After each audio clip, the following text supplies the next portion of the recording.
we honor our 16th group of inductees who will be inducted into the Southeastern Wisconsin Short Track Hall of Fame. My name is Eric Mueller.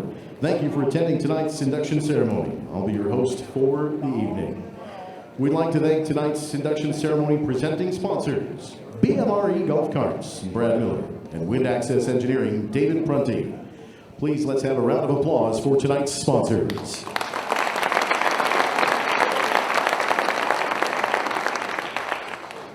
Before we begin tonight's program, we need to thank the person who works with us throughout the year, helping us to have a Hall of Fame dedicated to the thousands of race fans and racing families who made short track racing in our area so great. The Wisconsin Automotive Museum Director, Dawn Bodis Miller.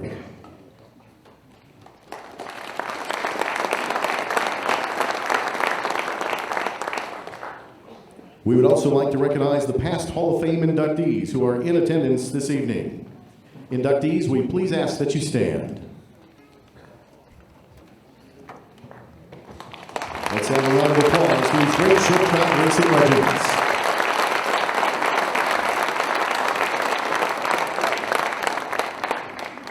At this time, please welcome to the stage Mr. Jeff Wessel. Jeff will be handling our onstage festivities for the evening. Thank you, Eric.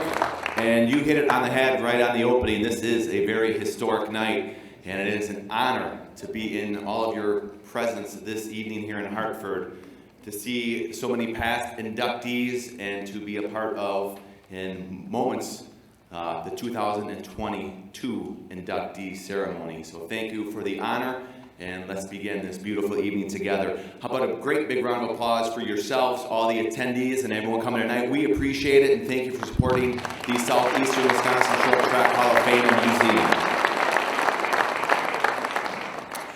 We'll begin with tonight the 2022 Golf Classic, which was held on Tuesday, July 19th at the Golf Club of Camelot in Lamira.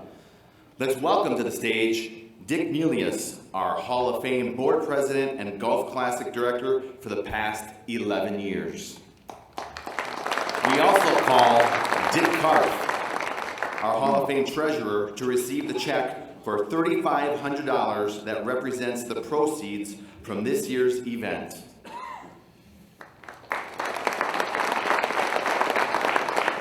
For the 11th year in a row, the event was held at the Golf Club of Camelot in Lamira. The 2022 presenting sponsor was once again Jason Johnson and family and Badger Seamless. We would like to thank Lee Merkel and his staff for their fantastic service, guidance, and support for the past 10 years. The Golf Classic Committee, Gib Weiser, Bill Engelhardt, Dick and Joan Melius, and Bob and Evie Roble. Most of all, we'd like to thank those who participated in this past year's event. Your participation as a guest, a volunteer, a sponsor, or as a golfer, and there were 60 of them this past year, have helped us continue to display the memories of our sport track racing right here in Hartford. The 2023 Golf Classic date will be announced on February 4th at our winter get-together. And Bob Roble, at this time, would you please stand? How about a nice round of applause for Bob and his 15 years of support. At this time, we would like to present this year's check for $3,500 to the Hall of Fame Treasurer, Dick Karth. Doing the honors is our 2009 inductee and Golf Classic volunteer, Bob Roble. This year brings the 11-year total for the Golf Classic to over $44,500. Nice. That is excellent, and it's great to see that event continue to grow and prosper and the amount of fun that comes out of that.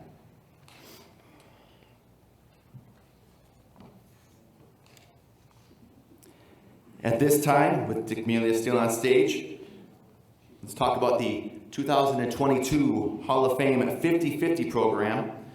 Dick, thank you for coordinating that effort throughout the years. The 50-50 check from Slinger Super Speedway, from program sales, for Dick Carth, which we'll get to. Thank you to, again, Dick and Joe Melius. This year's 50-50 raffle check is for $9,352. Great job, guys.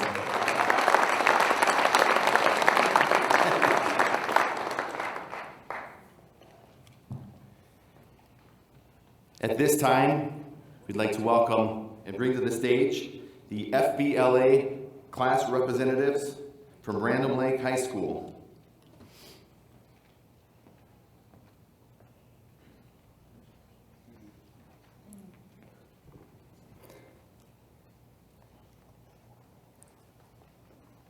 The Hall of Fame donates $1,000 to the Random Lake High School FBLA class in appreciation for their volunteer help and support for their 5th year in a row. Thank you, guys. Thank you.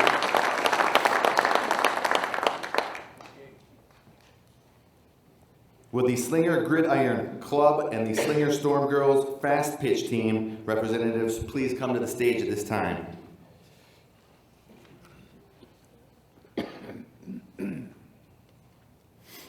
Representing these two clubs are Rob, Natalie, Brennan, and Leah Gleef.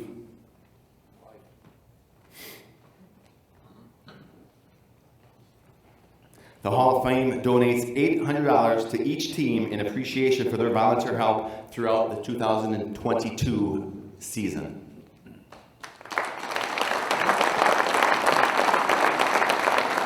Thank you for your support.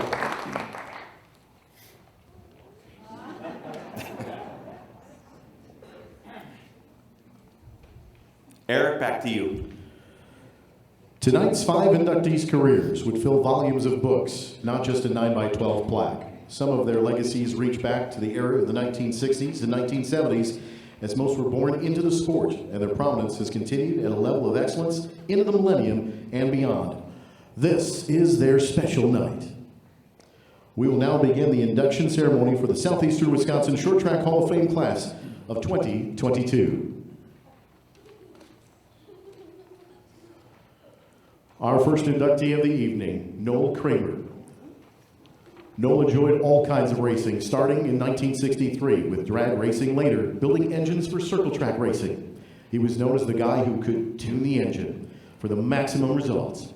Noel started his short track involvement in the 1970s when he served as the safety inspector for Eastern Wisconsin stock cars, and later an advisory to EWSC and PDTR on their engine rules. During this time period, he built many reasonably priced engines for beginners, as well as established racers, under his business name of Sports Sales and Service. Eastern Wisconsin Stock Cars' outstanding modified champion, Etchy Beerter, enjoyed Noel's expertise for his championship years. The longest term involvement in short track racing in Wisconsin came from his tenure with Mike Melius. Noel and Mike were friends who, together with crews, prepared championship cars for more than 20 years. Mike was the modified Cedarburg champion and switched to a late model to go on to win 6 Hales Corners championships. In his later years, he teamed with his son Scott on the Wissota and World Direct circuits. Noel Cramer was active in racing from 1963 until 2006. Noel passed away in 2012 after playing a part in many racing lives. Inducting Noel Cramer into the Southeastern Wisconsin Short Track Hall of Fame class of 2022.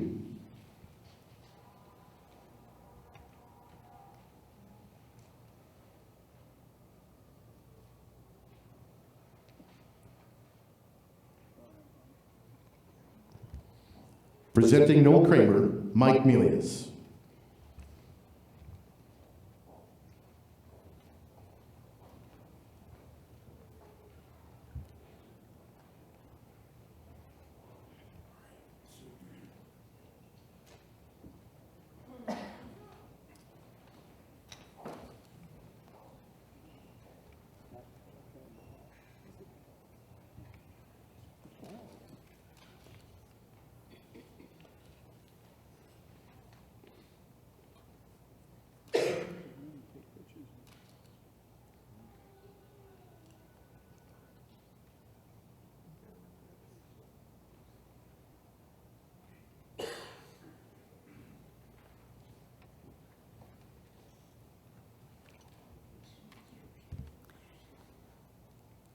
First and foremost, we as a very humble and grateful family would like to thank those who voted to have Noel have a place in this honor at the Hall of Fame. As we walked through those museum halls back in 2011 with Noel, we realized the number of cars and drivers in the museum that he interacted with. As a family, we were always proud to know he prepared racing engines for many champions. Noel breathed racing of all kinds, starting in 1963 with his own drag racing. Now, I understand that Jerry Miller might say that there was some other kind of racing done, like road racing before that. But the drag racing was followed by engine building for snowmobile racing in the 70s, and in the spare hours of the 70s and 80s, he did midget work for Charlie Ford and the Heistorf-Beertzer racing teams, along with numerous Eastern Wisconsin racers. Through his experiences, he was able to encourage people. Many a young racer got the desire to compete from their conversations with Noel. His guidance and encouragement continued until the time of his death, as he spoke almost daily with Brad Miller to review a previous race and encourage for the next one. As our boys here could attest, Noel didn't just prepare an engine and send it off. He babysat that engine and the driver. Numerous drivers will relate that he regularly came to their shops to set valves, share some insight, and always encourage success. His conversations would always encourage the drivers and sometimes even shared some inside info that would follow the rule book to the limits. But he always stressed that cheating was not part of his teaching or his life. He believed in always looking for the maximum legal results. He would say, "True victory doesn't come from cheating to win. It comes from being so successful, they accuse you of cheating." Even in later years, when he was following his son Scott on the Wissota and World Dirt Circuit, he served in his advisory capacity for the engine rules for Eastern Wisconsin and Plymouth Dirt Track Racing. Many were the evenings spent with the setting of the valves, etc., at the Beertzers, the Oddies, the Meliuses, Lidkeys, Mailises, early on the Gaydens, and more. Our boys knew all those racers and respected every one of them. Noel built many reasonably priced engines for beginners as well as established racers. The outstanding Eastern Wisconsin racer, as Eric mentioned, who enjoyed Noel's expertise, was longtime champion Etchie Beertzer. Noel prepared the engines for the bulk of Etchie's championship years. Cedarburg, Hales Corners, Plymouth, Francis Crick, Seymour, Chilton, Beaver Dam, Wilmot, Slinger, all good memories, and later on Shawano, Anago, Cedar Lake, Arcadia, and special shows on the World Dirt Circuit. Recently, I was asked if I had ever been to a particular vacation place or restaurant. And as a family, I'd have to say, only if it was near a racetrack. Because from 1963 to 2006, our life was racing in one form or another. The longest term involvement in short track racing in Wisconsin came from his tenure with Mike.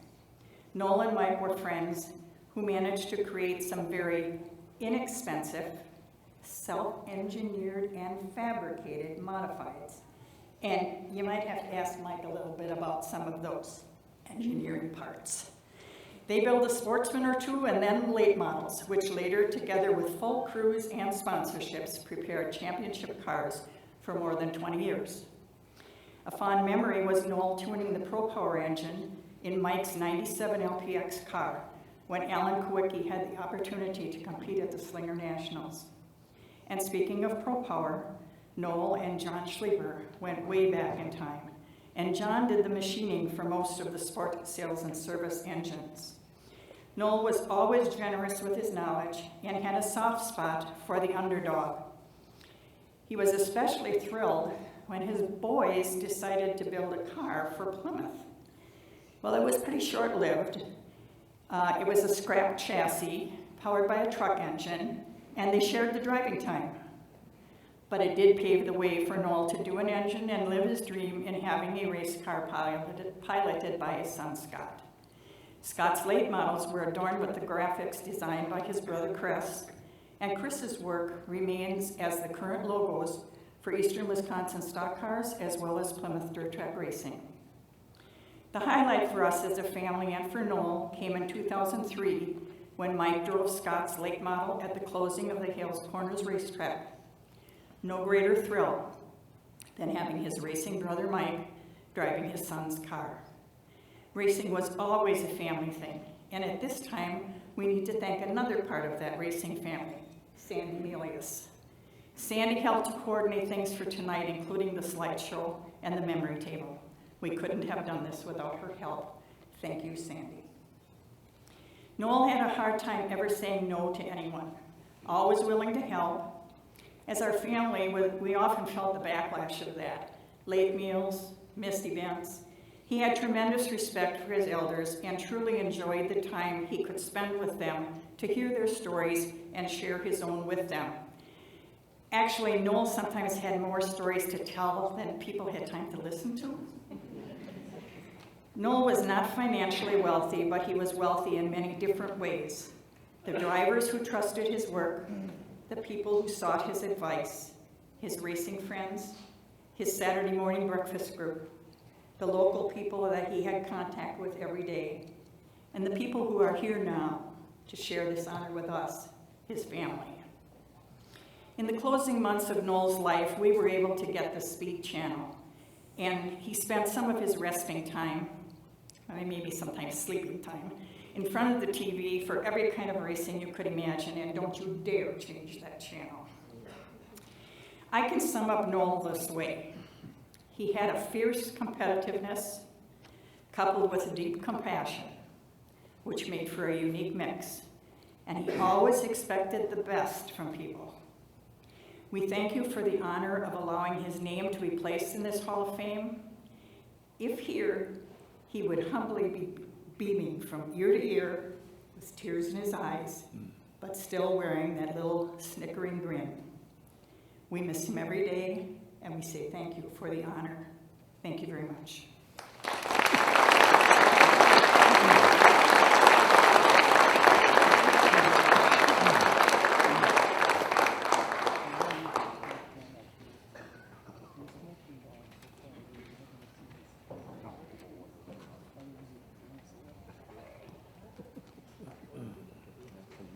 Our second inductee of the evening, Roger Mueller.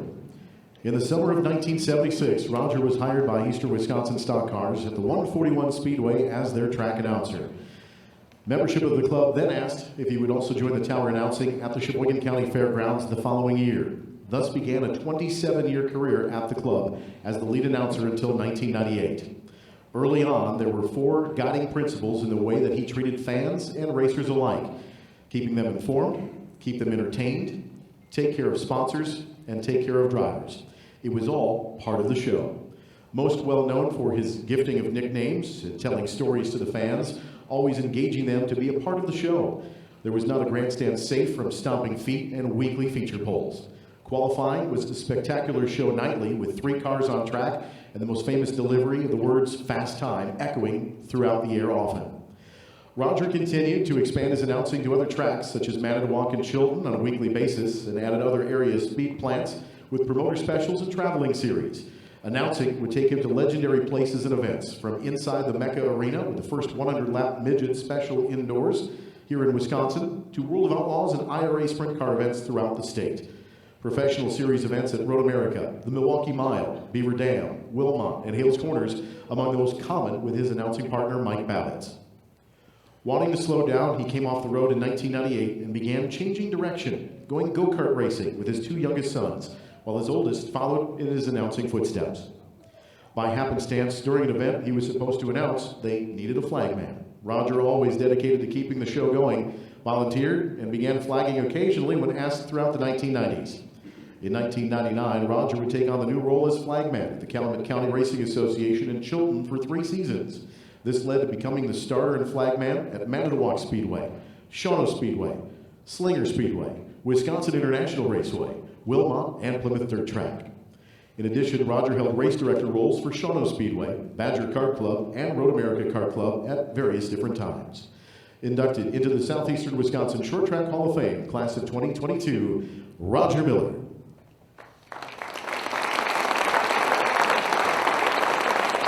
Presenting Roger into the Hall of Fame, Bob Wondra.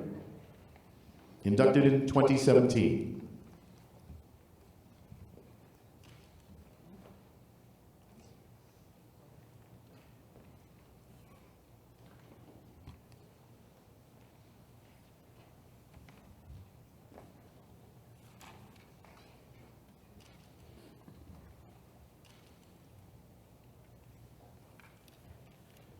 Well, this is truly a humbling experience, and it's just like when Dick announced it at the golf outing. I really have the loss for words. But first off, I want to start out saying that we lost another true member of our racing community. Randy Zarnicki passed away early this morning. His son Rob contacted me.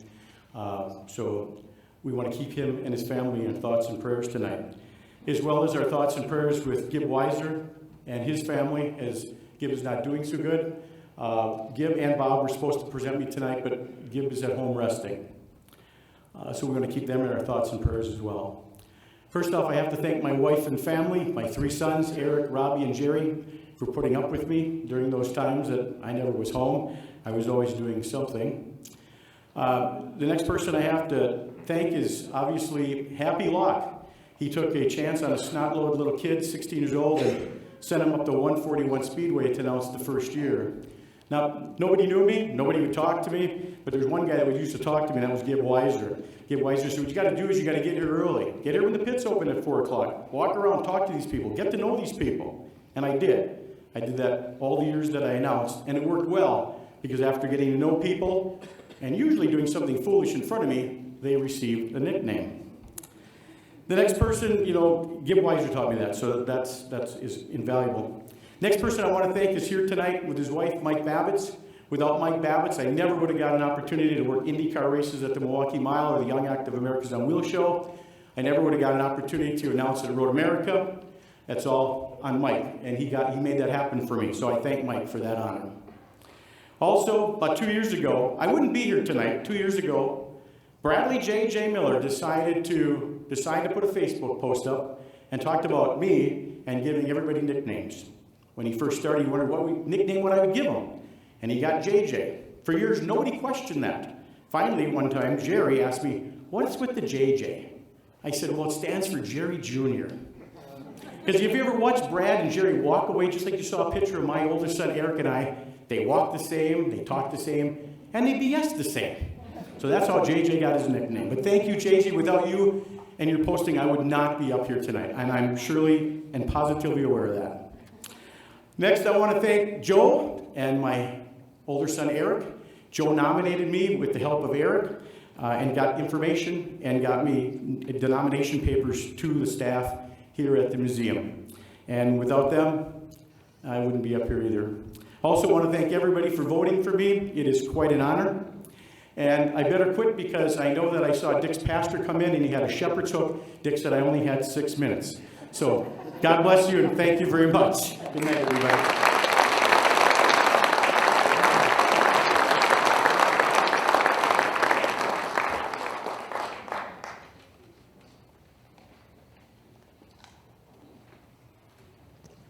I thought I was going to have to fight him for the microphone there for a second. That's a rarity. Not very many times you find that man speechless. Our next inductee is David Prunty. David Prunty's racing career started in 1986 at the age of 15. He helped Jim Weber at the Slinger Nationals. David will be forever grateful for all the hands-on racing knowledge and race-winning secrets taught to him by Jim. Upon turning 16, David took a position with Jerry Wood and his number 73 late model at Slinger and Columbus. In 1987, David worked with John Zimmerman's late model. David assisted the team and learned as he went. His thirst for racing knowledge was insatiable. The team raced at WIR in Kaukauna, Slinger Superspeedway, Madison International Speedway, Wisconsin Dell Speedway, and a La Crosse Fairgrounds Speedway. Within 2 years, David had risen to crew chief, and his winning style was beginning to emerge. During David's tenure as crew chief, He also oversaw cars supplied to several different NASCAR stars, including Michael Waltrip, Davey Allison, and David Green. David started his driving career in 1991 when he drove in the Spectator Eliminator 200 Enduro at Slinger Speedway, finishing 9th out of a field of over 100 cars. David drove a street stock at Wisconsin International Race in Kona. He also started working for Wagner Automotive Research. He was part of the Wagner team that ultimately won the NASCAR Busch Grand National Engine Builder of the Year award in 1992. While with Wagner, David worked and supplied motors for such NASCAR greats as Ernie Irvin, Terry Labonte, Bobby Labonte, Dale Earnhardt, and Davey Allison. David continued his racing career, racing a street stock Monte Carlo at WIR in 1992, and he participated in his first Slinger Stinger event at Slinger Speedway. That year, he won his first heat race. In 1993, David started in 15 street stock events at Slinger, winning 5 features and 5 heat race wins. In 1994, David was given the opportunity to work with Wagner Motorsports' NASCAR Busch team. He leaped at the chance to be engine technician and pit crew member for the car driven by Bobby Labonte. They enjoyed a successful 12 races together that season. However, he realized he was destined for better, faster race cars. He sold street stock and started building a new super late model and putting a team together for the 1995 racing season. In 1995, David completed his rookie season at Slinger Speedway as a late model driver. The final season standings placed him 26th out of over 50 regular drivers. His first super late model win came during the season opener at Slinger Speedway in 1997. In 2001, David won the prestigious Slinger Nationals. In 2006, David won his first super late model championship at Slinger Speedway, that year earning 11 fast times, 5 feature wins, and never finished outside the top 5. In 2007, David defended his super late model title by winning his second championship at Slinger Speedway. He finished the season with 7 wins and 16 top 5 finishes, 3 fast times, and a trophy dash win. David retired from racing in 2009 to focus on family and his new career as managing partner of Wind Access Engineering. He's still active in working on his nephew Alex's pit crew. Inducted into the Southeastern Wisconsin Short Track Hall of Fame class of 2022, David Prunty. Presenting David into the Hall of Fame, Dale Prunty, inducted in 2021.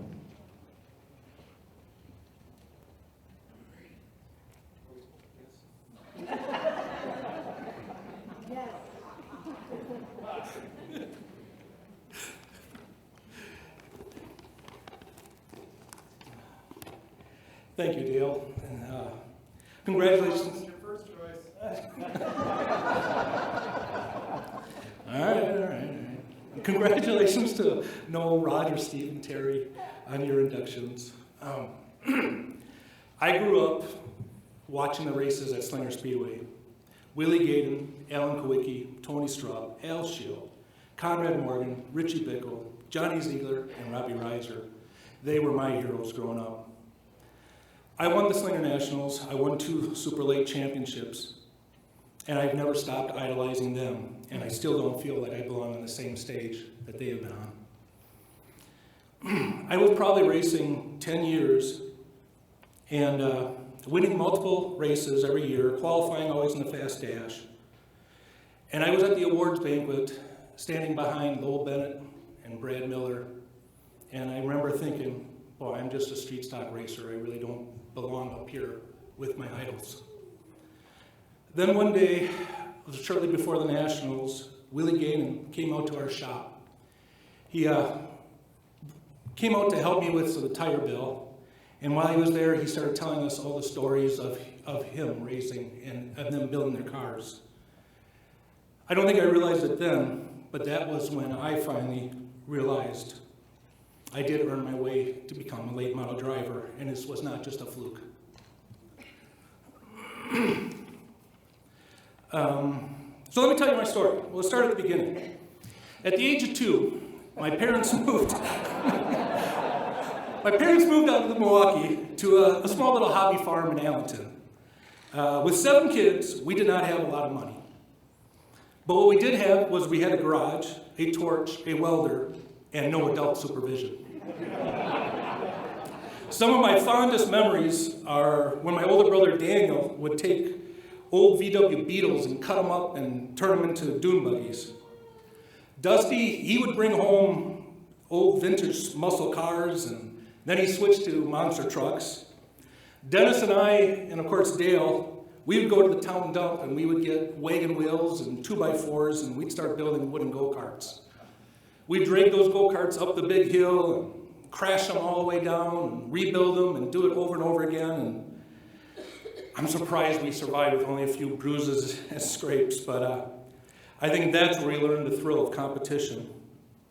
By the age of 14, I was helping Jerry Wood and Jim Weber in the pits. When I turned 16, my dad got John Zimmerman a sponsorship, and along with that sponsorship came me to be on the pit crew. I mentioned we were a very competitive family, but I would say we were not a close family until we started building a race car. I think I was 17 years old, and we all pitched in to build an enduro car for Daniel. The problem was, after we started seeing the success Daniel had, we all wanted to become drivers. I left at 18 to go off to college, and Dennis decided to build an enduro car for himself. Just before the enduro, Mom and Dad found out Dennis had a race car, and he was only 16, and they wouldn't let him drive it. So I came back from college, and I got to drive Dennis's car. It seemed like there was 100 cars out there at that time, and I got to finish 9th in it in my first race. I was hooked. And now at college, all I can think about is how every engineering lesson I had to turn it into how to make a race car faster. John Zimmerman ended up telling Carl Wagner about me, and I got to spend my summers at the Busch Grand National races with Carl. It was amazing to meet Dale Earnhardt, Davey Allison, Ernie Irvin, Bobby Labonte, Smokey Unick. But I have to admit, the only person that I was ever starstruck over was Alan Kulwicki. Not because he was a famous NASCAR driver now, but because I watched him drive at Slinger Speedway. I raced 1 year in street stocks, and then I moved up to late models. With a push from my wife, I bought a late model car from Mike Egan. I spent 3 years running in semi-features and learning I didn't know what I all thought I knew. All the people that we built motors for with Wagner Motorsport, they were helpful and always helping me and showing me what I should be doing right.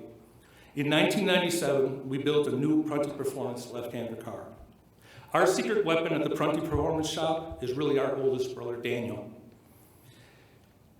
Daniel was a championship-winning driver in the Slinger Stingers, and when he retired, he ended up being the main part of building every single race car that came out of our shop for Dennis, Dale, Alex, Zach, and myself. By May of 1997, we would qualify for every single feature event at Slinger Speedway until I retired in 2008. I am so honored that that car is now upstairs in the museum, and you can all see it just the way I raced it. After building that car and being able to qualify into the feature races, I started watching the semi-features in the pit stands. I would sit next to these three old guys, and they would always be quizzing me, asking me, what am I gonna do, what are you gonna do? And I'd look at the track and I'd say, you know what, it looks a little loose, I'm gonna add a clip to the sway bar. Or, you know what, it's rubbering up way too much, we better add some air to the right rear. And I would do my prediction on how the race would go. Well, one of those guys ended up being my dad's racing hero. It was Miles Demosthenius. I will admit, I was not the most fun guy to be at on race day. I was very driven. I was determined to win. I have always regretted not having more fun at the track. I always knew Brad J.J. Miller, my biggest competitor at the time, was doing everything right. He was having fun, and I was miserable if my air pressure was off by a quarter pound. Or somebody forgot my bubble gum, which I'm missing right now. I am extremely thankful for the help of the pit crew that put up with me. I went through a lot of pit crew members, and the ones that stuck it out are actually here with me today. Dusty Prunty, my older brother, he's actually a NASCAR qualified spotter.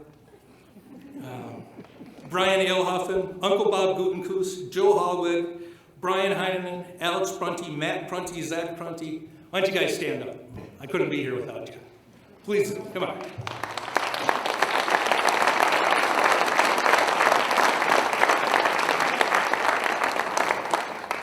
Behind the scenes, of course, there was always my sisters, Diane and Debbie. Eileen Blankert was my PR advisor. Brenda Schultz, she would cook cookies, so we always had cookies in the garage. My mom kept the cooler stocked with water and Gatorade. And always provided some sort of crock pot surprise for us to eat. Also here today is my first major sponsor, Scott and Jane Billish of Stone Mountain Access Systems. Thank you. I was so driven, I was miserable, and at one point I was burned out of racing, and I also got to thank Pat and Dave Schreiner of Portadown. With their support, I never would have won the championships. When I think of all the sponsors I've had, Bob Fitch, Licky Lumber, Merchant Smith, Uncle Sam's Fireworks, and even Stone Mountain Access, I realized all those relationships started with my dad. In 1996, my dad won the 50-50 raffle at the Oktoberfest. He donated the entire winnings to our team so that we could buy a brand new Ford Thunderbird body. Everyone in racing has the same stories about spending late nights at the race shop. We all say the work on the car is not finished until it hits the track. This is, of course, the hardest on our families. And thank you to my wife for pushing me to chase my dreams and not complaining when I spend all night in the garage. And thank you to my children, Taylor, Colin, and Sawyer. Thanks for sharing this day with me.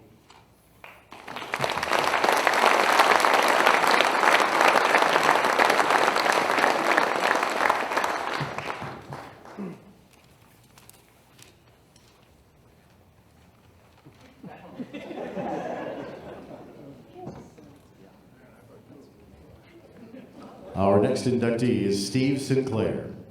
Steve grew up in DuPage, Illinois. He became the president of the Interstate Racing Association in 1994, a highly successful regional touring series throughout southern Wisconsin and northern Illinois. Steve's success has led him to be part of race control staff at the Chili Bowl since 2004. He has served as a race director at Wilmot Raceway since 2004 and the Knoxville Nationals race control staff member since 2004. He started working in motorsports insurance in 2007. In 2010, Steve became a field underwriter for K&K Insurance.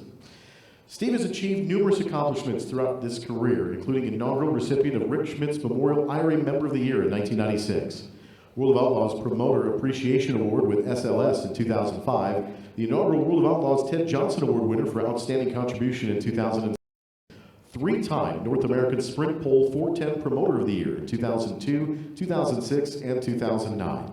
National Sprint Pole Contribution to the Sport Award winner 2010, their most prestigious honor, and RPM Regional Promoter of the Year nominee in 2021, the first time in the award's history for a series operator.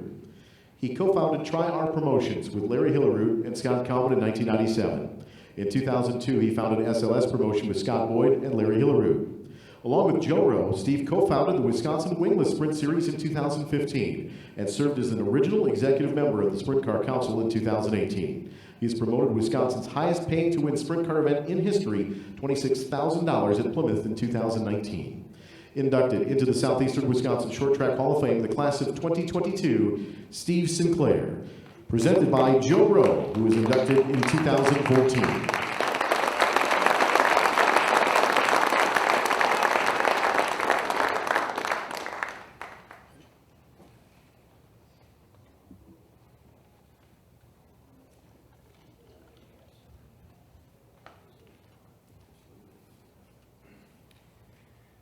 I'm going to add a little something to Steve's intro there that a lot of people don't know. When Ralph Capitetti resigned, or didn't resign, he retired from the Knoxville Raceway, the first person that they called was Steve Sinclair. And also when Tony Stewart purchased the All-Stars, he called Steve Sinclair and asked him if he'd run the thing for him. Steve declined on both of those offers, even though it would have put him on the top of the promoter world. And we're really fortunate and happy to have him. So thank you, Steve.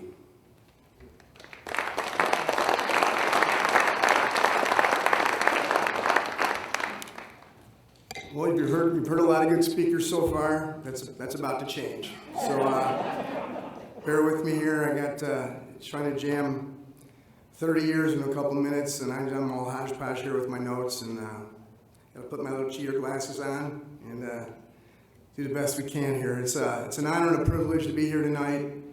Congratulations to my fellow inductees. I grew up in a racing family.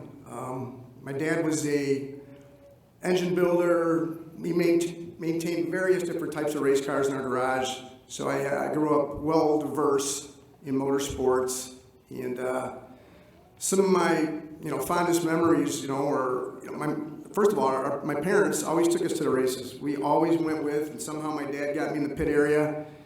And there were numerous times our car would win a race, and somehow I'd get shoved through the window, and I'd be taking the victory lap. And I don't know how he did it back then, but he did. And my sister's here tonight, and I remember all four of us, Mom, Dad, me, and Terry, in the front seat of a pickup truck, towing an open trailer coming back from Daytona. And then we went to Watkins Glen and Motorsports, and a bunch of stuff. Never dreaming I'd be a sprint car guy eventually, but.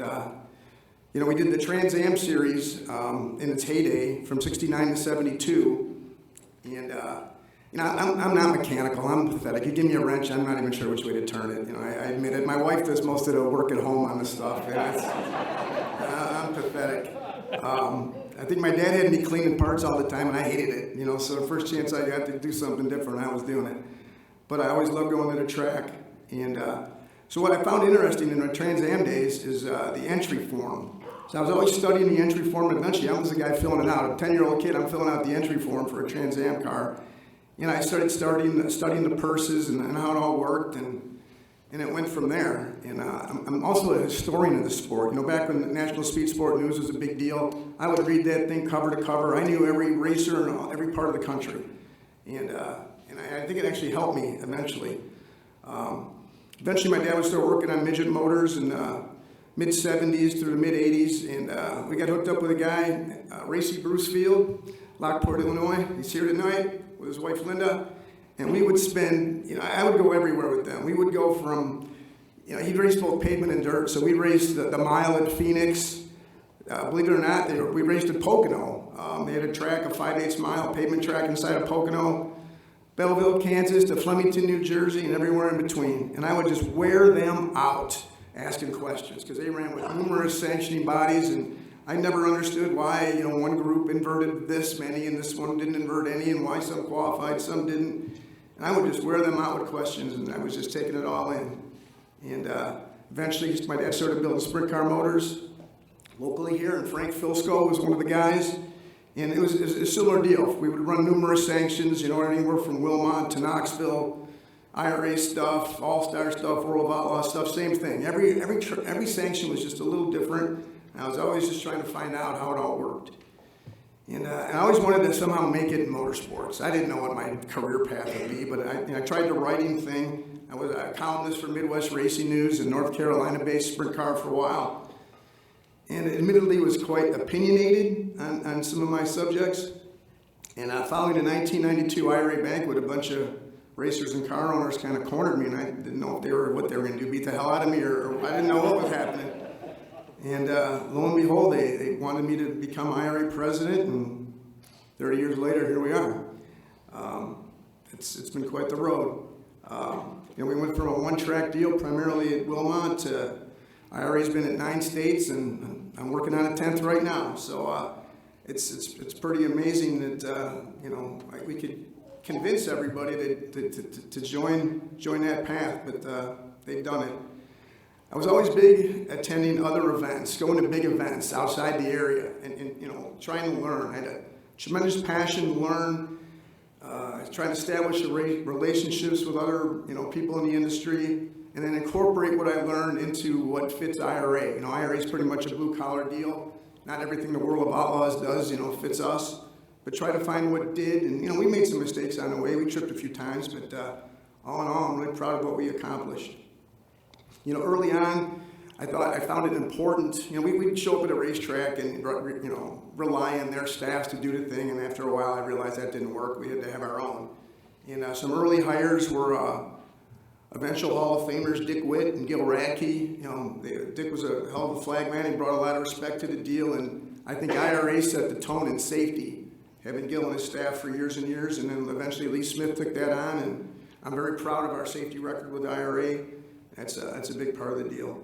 And getting racers trust, getting them to trust you and buy into what you're doing, that's a big deal.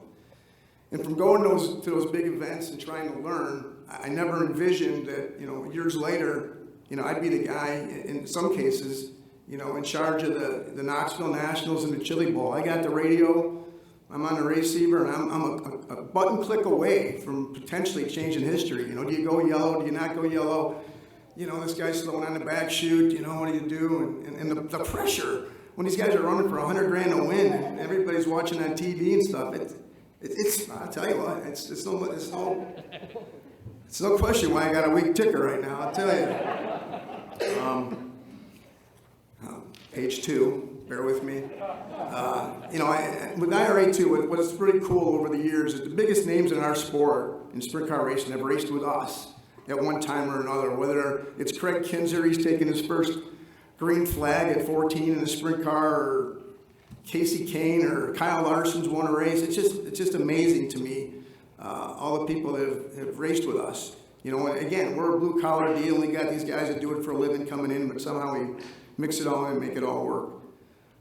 So many people have helped me and IRA, achieve the status that we've got, and I can't name them all, but special thanks to the Tennyson family. I gotta keep going here, I'm gonna lose it. I haven't had any tears yet, but we're about to have some, but they have done so much for me, all of them. Thank you guys. Some others I should mention, Dick Simons, back when we started, Howie Gleason, Lee Smith, Kevin Spees, the Crasses, Jeff Fisher up on the video thing tonight, and so many more. Dave Olson and Mike Babbitts for helping make tonight happen. I appreciate you guys. Then I get to my family. Elaine didn't know what she was getting into when she married me. She's not a racer per se, She supported me the best she could, but I'm not a doubt she wished I picked a different career path. I know that.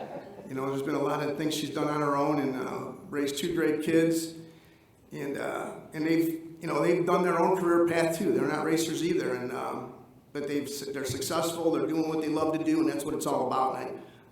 That's what I want. I want them to be happy and go for it. They have a passion for what they're doing, and they are. And my wife's an incredible artist, and she gave up a lot for me to do what I do, and I know it. I did eventually make a living out of this. We went for a long time where, I was just an IRA guy. I'd answer the phone at any time of the day. I was,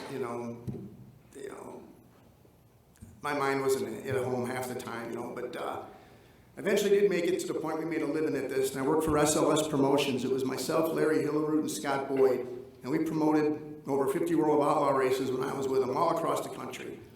And being the historian I am, and going to Manzanita Speedway in Phoenix as a fan, numerous times, and eventually ended up renting the joint, and we're putting on a 2-day World of Outlaw show, and it's just wild to me that happened. And again, as a historian and fan of the sport, that was just blew me away. And so the outlaw thing, we did the year of the split, so 2 sanctioning bodies go a different way. It's a tough deal, and we go from making 30 grand one night to losing 50 the next. I couldn't even keep track of what town I was in half the time, and I realized that that wasn't necessarily for me. I couldn't roll the dice like that. I got 2 young kids. So Larry Rice, IndyCar racer, multi-time USAC champion, he was IRA's K&K insurance rep. And I became friends with him. He liked to drink beer. I like to drink beer. We had some really interesting meetings, and I thought, I gotta make a career move here. I gotta make a living at this.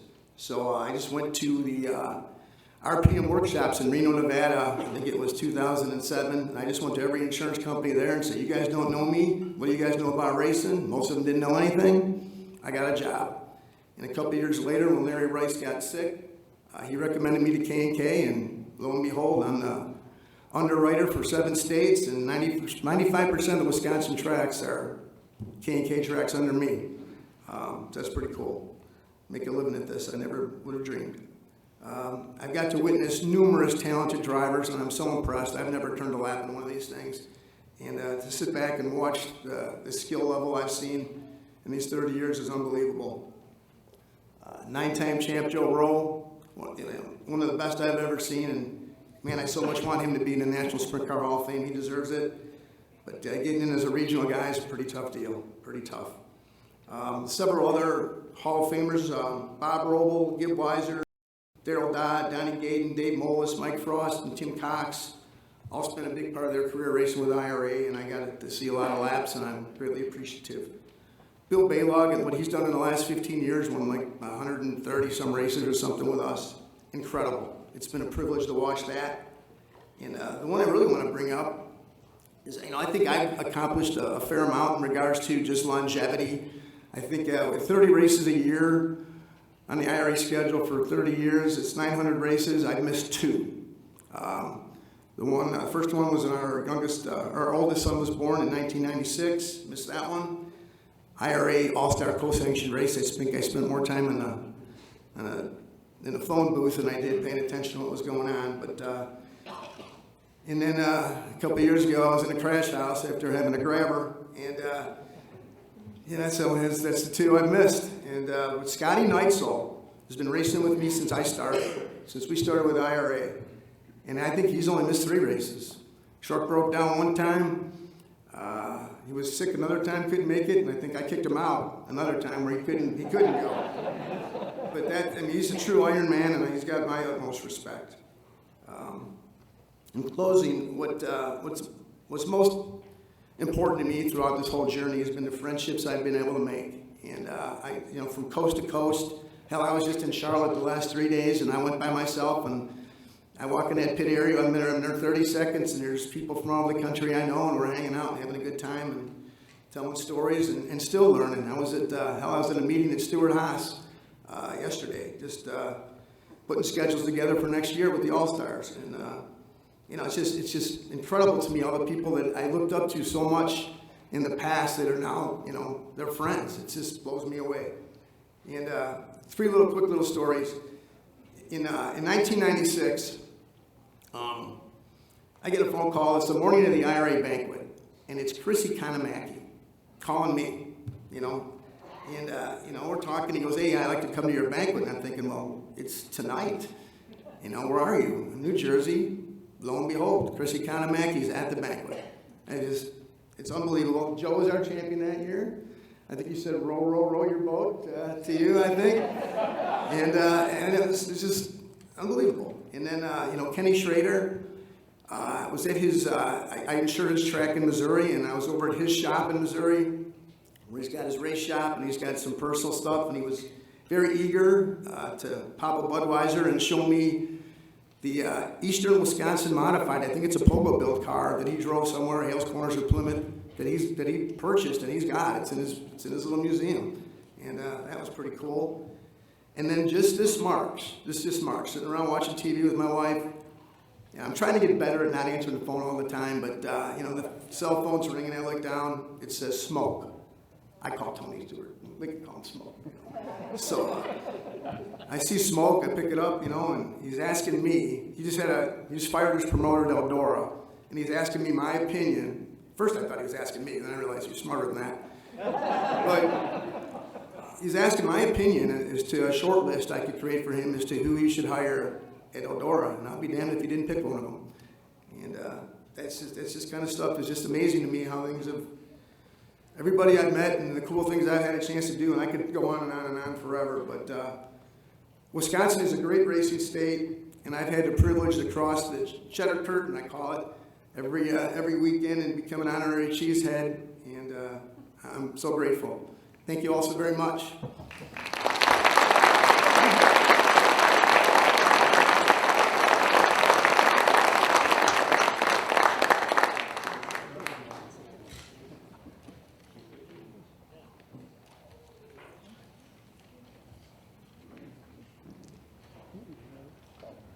Our final inductee tonight Terry Tucker. In March of 1968, Terry's dad, Dick Tucker, a longtime modified stock car racer in the 1950s and 60s, purchased Jefferson Speedway. Dick and his wife Audrey, along with their children Chris, Terry, Denise, and Rick, took on the task of rejuvenating a track that was close to closing. Dick was the operations manager, Audrey was the concession manager, and the children worked in the concession stands. Over the course of time, Terry's responsibilities expanded to track worker, corner flagman, scorer, starter, and eventually director of competition. Dick, Audrey, and Terry worked together to survive the trying times from the 1970s to the 2000s. Dick passed away in 2006, leaving Terry to continue the legacy of integrity, tenacity, and passion for the sport of auto racing. Today, Jefferson Speedway is still a reflection of those shared family values. The Tucker family continues to make improvements to Jefferson Speedway, including expanding turns 3 and 4, adding progressive banking, and making the track a true quarter mile, adding an electronic scoreboard, pavilions, and improved seating for the fans and sponsors.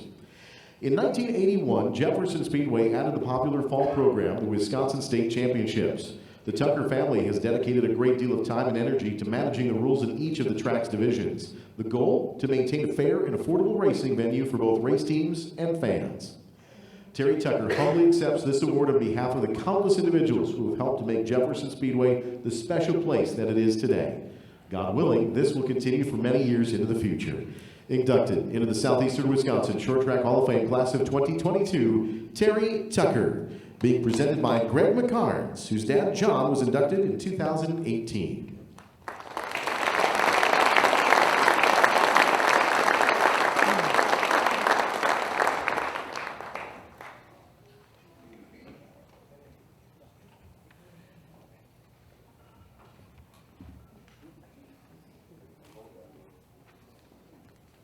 First of all, I want to thank the unfortunate people that voted me into this thing.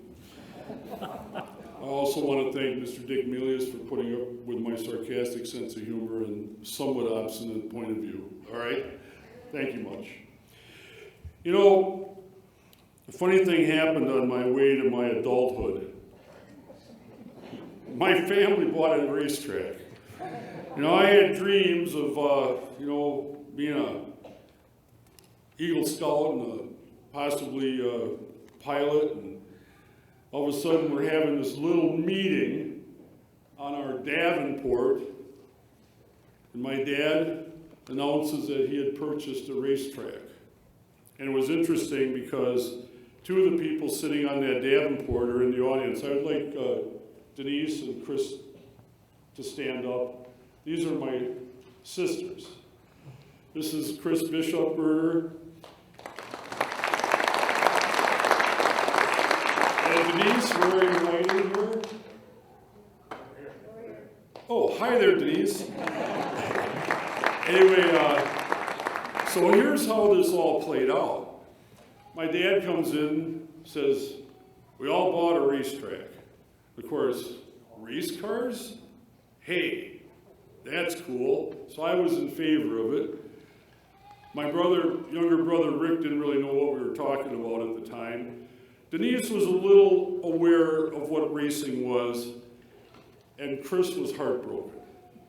Because unfortunately, the year before, she had been in Indianapolis when a really great midget racer we knew, Chuck Rohde, got killed. And she was in the stands, and it affected her. But what we didn't realize was what an insurmountable amount of work it was to try and bring this track back from the brink of death. Now, I'm going to tell you a story about my first days working for the orneriest guy I ever met in my life, my dad. And so we're driving to this track. Now, I hadn't been to Jefferson Speedway for probably 10 years, or at least 6 years, since my dad stopped racing there. My dad raced there from 1953 through 1959. Then he got seriously injured in a wreck at Darlington Speedway in western Wisconsin. So he missed all of the 63 season, and then he wrapped up his career at Jefferson Speedway. The first year it was asphalt. racing for his best friend in auto racing, Dean Schuyler. And I'm very proud to say that Dean Schuyler's sons and Dean Schuyler's grandson still race with us at Jefferson. So there's a lot of history that's wrapped up in that little statement. So anyway, back to this deal. We're driving to the racetrack. I get there. The weeds are 9 feet high. Every building looks like it's ready to fall down. We come to a stop, and Dad opens up the trunk of his Ford Fairlane, and here is this scoop shovel. Now, what had happened was the person that ran the racetrack the year before, it was a lease, and they were supposed to fix the fences. Well, at Jefferson at that time, if you went off the backstretch, the barbed wire fence was only about 25 feet away from the track. So the barbed wire fence got obliterated many times during the year. Well, they never fixed the fence. They probably didn't think they were coming back, so let somebody else worry about it. But they didn't realize that without that fence, all the cows from the surrounding 640 acres had access to the Jefferson Speedway grounds. Now, I'm going to tell you that there is no such thing as a cow that knows a sense of direction. There is no such thing as a cow that will pay attention to where he should and shouldn't be, or where she should and shouldn't be. So anyway, my first job at the Jefferson Speedway was to take this wheelbarrow, good old-fashioned wheelbarrow, a scoop shovel, and clean up about 300 cow pies. Now, these cow pies range from dry and civilized to absolutely revolting. Okay? So I should have known right from then and there that a vast majority of successful race promotion is learning to tolerate bullshit.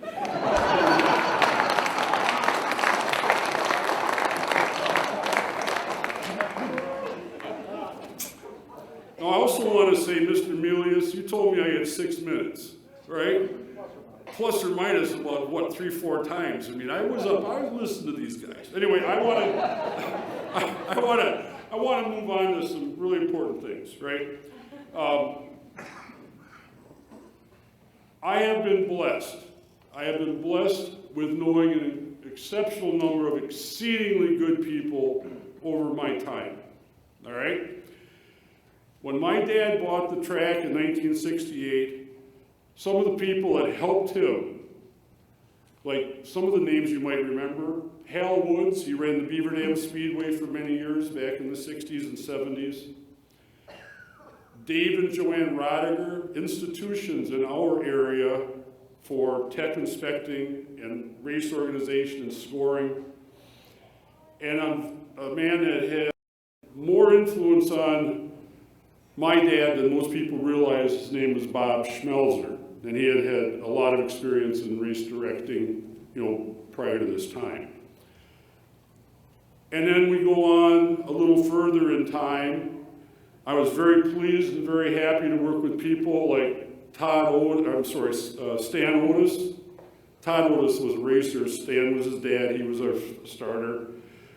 I had a gentleman named Jim Cleveland, worked for the Checkered Flag Racing News, that was a great help to me. There's been just numerous people during my generational stuff that has helped Jefferson Speedway survive and kept me from making really stupid mistakes. They don't always stop me, but sometimes they do. And I'm very, very pleased to have a few important people with me here today. I would like to introduce you to Cliff Rux.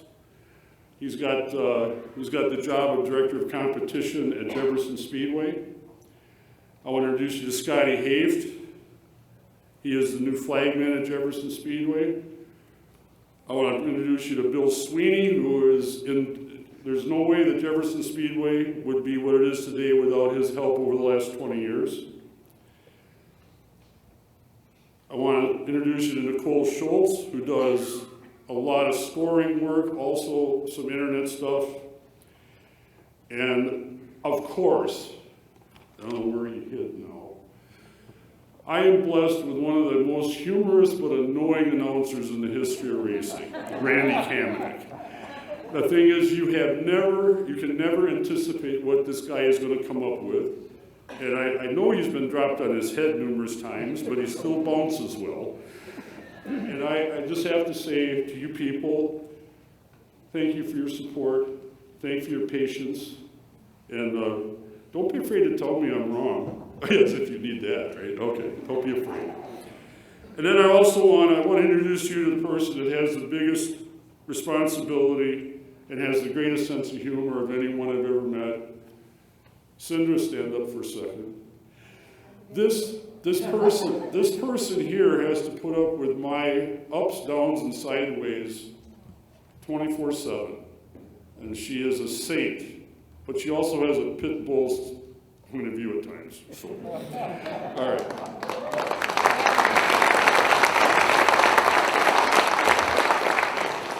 Now, because I'm going to try and stay within the 16-minute limit,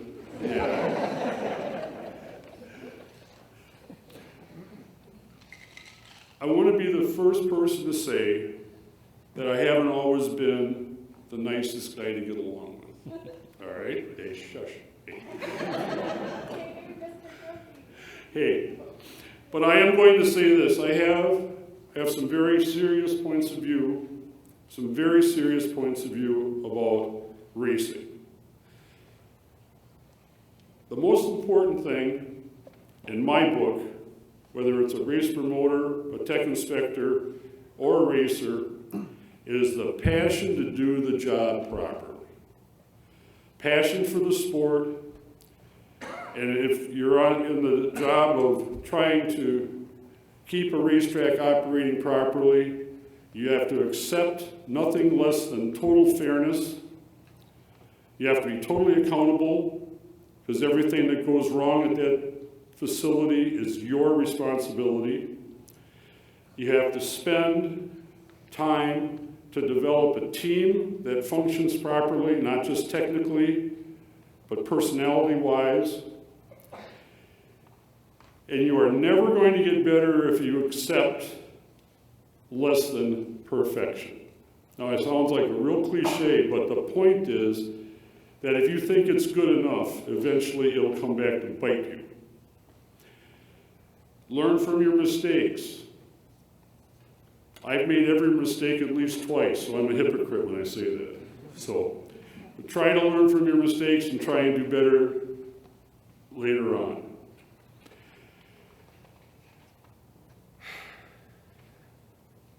You have to be able to adapt.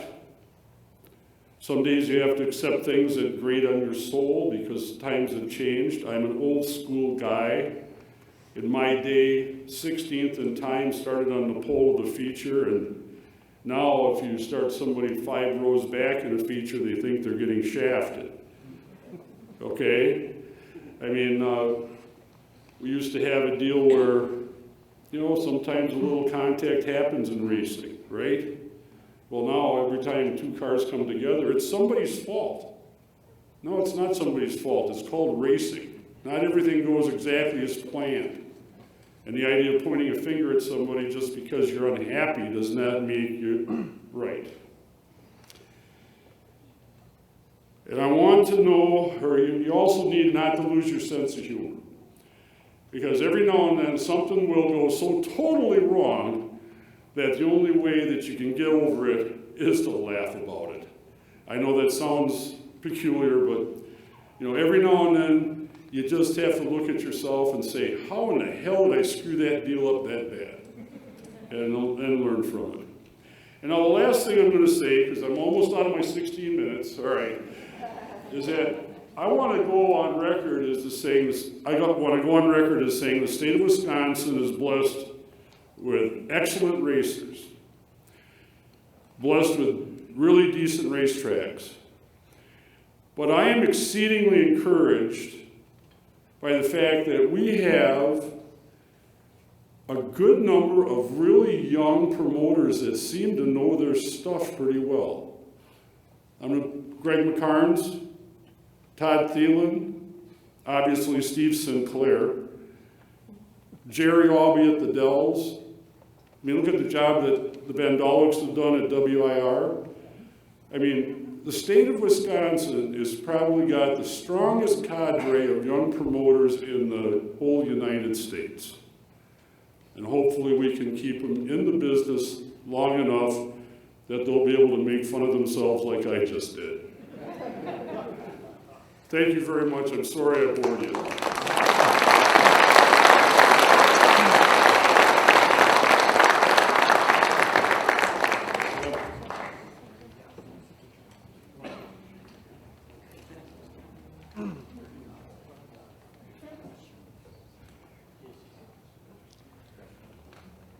Ladies and gentlemen, please acknowledge a great group of 2022 inductees one more time with your applause. Noel Cramer, Roger Miller, David Prunty, Steve Sinclair, and Terry Tucker. Congratulations!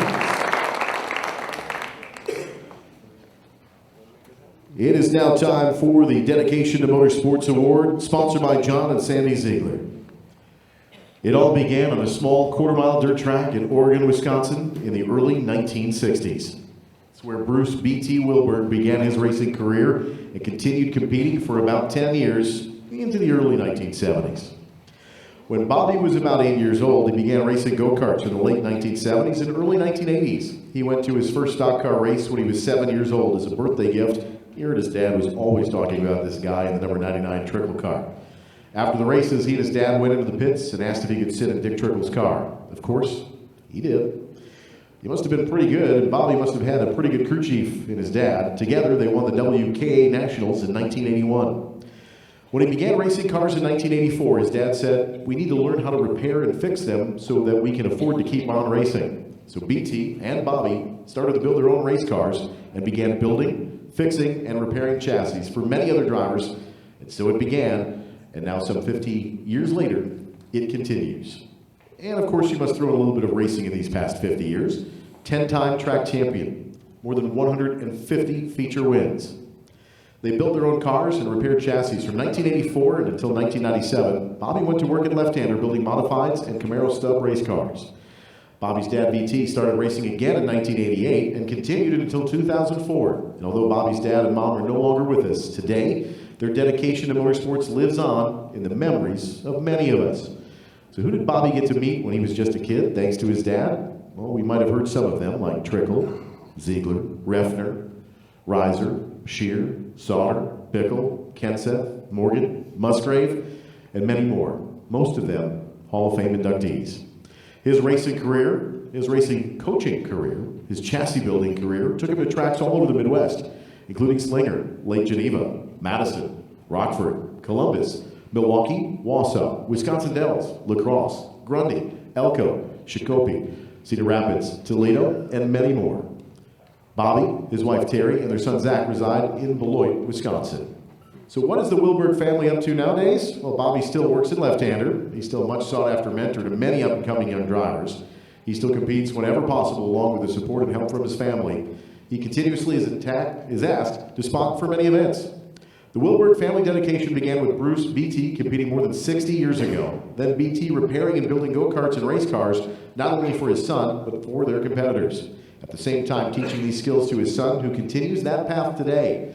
Like so many of us here in Wisconsin short track racing, our families dedicated their time, talent, and our treasure to the sport. Ladies and gentlemen, the 2022 Dedication to Motorsports recipients, the Wilburn family, presented by John and Sandy Ziegler.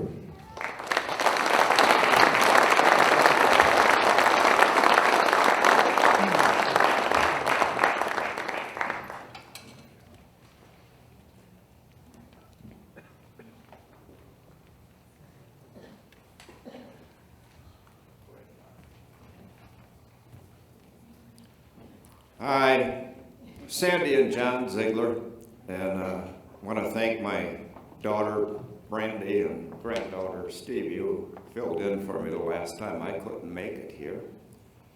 And this kind of a little different award than the other ones. The race car driver, he wins the race, and oh boy, he's great. He gets interviewed, he gets his picture taken, and he's everything. Well, I started thinking about it, and you know, that ain't really right. He sits on his butt and turns the steering wheel. There's a lot more important people than him, and that's the pit crew. And not only pit crew, but their wives and their children. I'm sure probably almost every one of you here know what I'm talking about. Where's Daddy tonight? He's down working on the race car. So this award is really for all of the pit crew, the wives and the children. And they deserve it probably more than the driver as far as I'm concerned, but so let's give them a hand.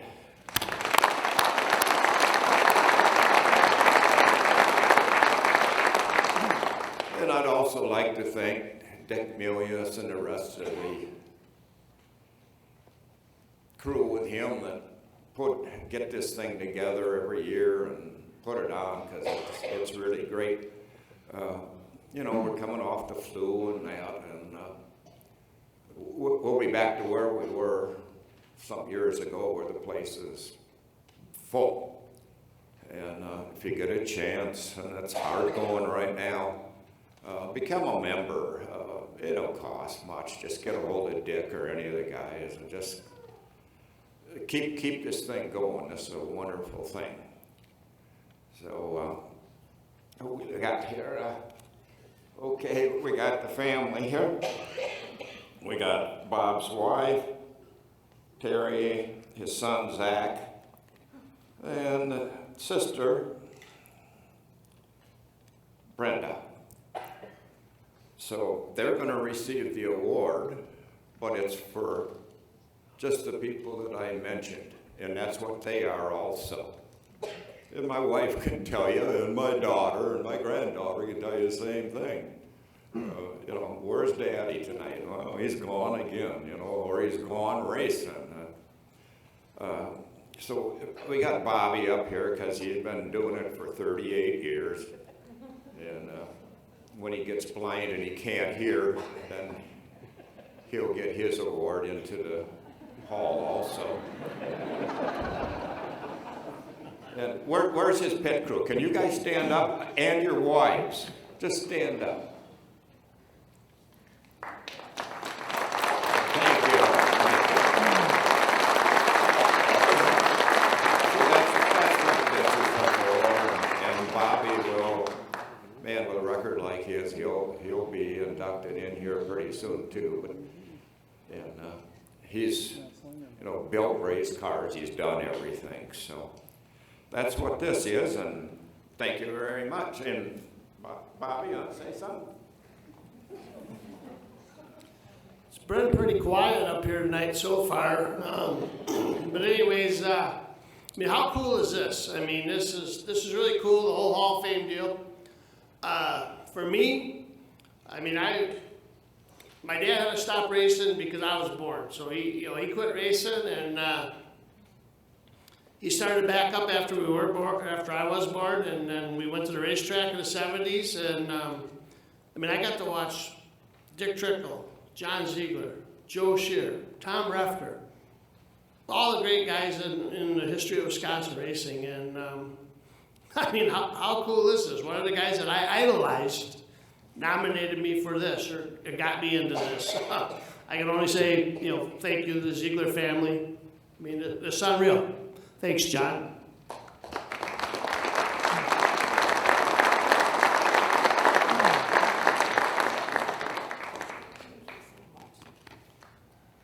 But anyways, racing, you know, it's been a lifelong thing for me. I mean, it's, you know, it's been going to the racetrack every night, giving up stuff with family, kids, or kid. It's just been what I've done. I enjoy working on race cars. I've built race cars. Work at Left-Hander. We build race cars there. A lot of you guys have had them. But it's not all about me. I mean, and honestly, you know, I could have been here without great sponsors. I mean, I've been fortunate to have great sponsors. I've been fortunate to have drove for some great car owners. I've been fortunate to have great crew guys. I mean, and that's the thing that goes a long ways now with me is, you know, the racing part of it's, you know, I mean, I've done this for so long. It's more about the camaraderie with the guys. I mean, going to the shop, hanging out with the guys, seeing the guys. I mean, you don't get that all the time. You know, that's what it's all about. So it's a family deal. I met Terry at the racetrack. We'll be married 30 years here in November. And I kind of thought, well, I mean, we met at the racetrack, so she kind of knows what she's getting into. She might stick along a little longer than most of the girls I dated or whatever, but she's still here. So we're still married. We got a great son. But like I said, there's sacrifices you make. There's a lot of times when I wasn't home when he was young, was working on race cars or at the shop. So later in life, you know, when he got a little older and stuff, I could coach basketball and baseball and stuff like that, and I enjoyed all that. I mean, everybody's got their path; they all got to take it, and he took that path. So racing, family-wise, has been great.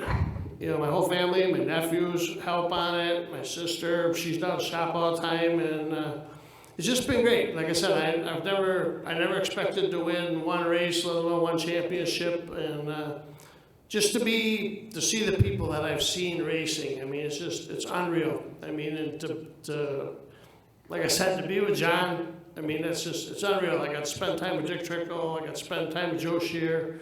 Talk to Tom Reffner all the time, Rich Bickle. I mean, it's unreal. I mean, it's a family deal. I mean, we all fight during the week, you know, at the racetrack, but after it's all over with, we all get along afterwards, go have a beer, and it's just been great. Thank you very much.